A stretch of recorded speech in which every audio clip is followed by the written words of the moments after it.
Տիկին նախարար դիմել էի քննչական կոմիտեին արտաքին հետախուզական ծառայության հայտարարության հիման վրա ուզում եի հասկանալ ներքին գործերի նախարարությունը լրացուցիչ ինչ տեղեկությունների հիման վրա է դիմել որ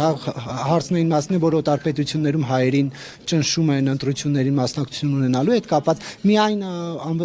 այդ ծառայության հայտարարությունն է թե նաև ՆԳՆ-ն այլ տեղեկություններ ունի եւ ինչ կարող եք ասել ընթացքից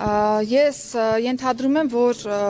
միգուցե քննչական կոմիտեի հայտարարությունը ամբողջովին չեք դիտարկել այս մասով, որովհետև երբ որ արտաքին հետախուզության ծառայությունը հանդես եկավ հայտարարությամբ, բնականաբար ներքին գործերի նախարարության ոստիկանությունը իրականացրել է ստուգողական որոշակի աշխատանքներ եւ փաստական տվյալներ են նաեւ որոշակի ձեռք բերել եւ եթե կարդաք քննչական կոմիտեի հաղորդագրությունը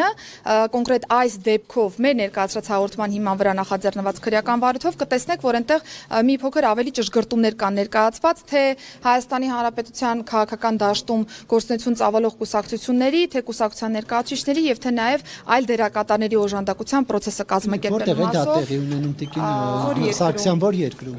Այս պահի դրությամբ այլ տվյալ հայտնել չեմ կարող։ Խնդրում եմ հետեւել քննչական կոմիտեի հաղորդագրություններին, խնդրում եմ հետեւել քննչական կոմիտեի հաղորդագրություններին, որպեսզի պատկերն ավելի պարզ լինի։ Ռուսաստանի հետ է առնչվում։ Ցանկացած տեղից եկող ազդակ բնականաբար մեր ուշադրության կենտրոնում է։ Ռուսաստանի հետ կապ ունի այդ երկրից։ Ռուսաստանն է տիկին Սարգսյան։ Ես արդեն նշեցի, մնացել ամբողջը, քանի որ նախաքննություն է իրականանում, քննչական կոմիտեն պատեհ պահի հանդես կգա հայտարարություն։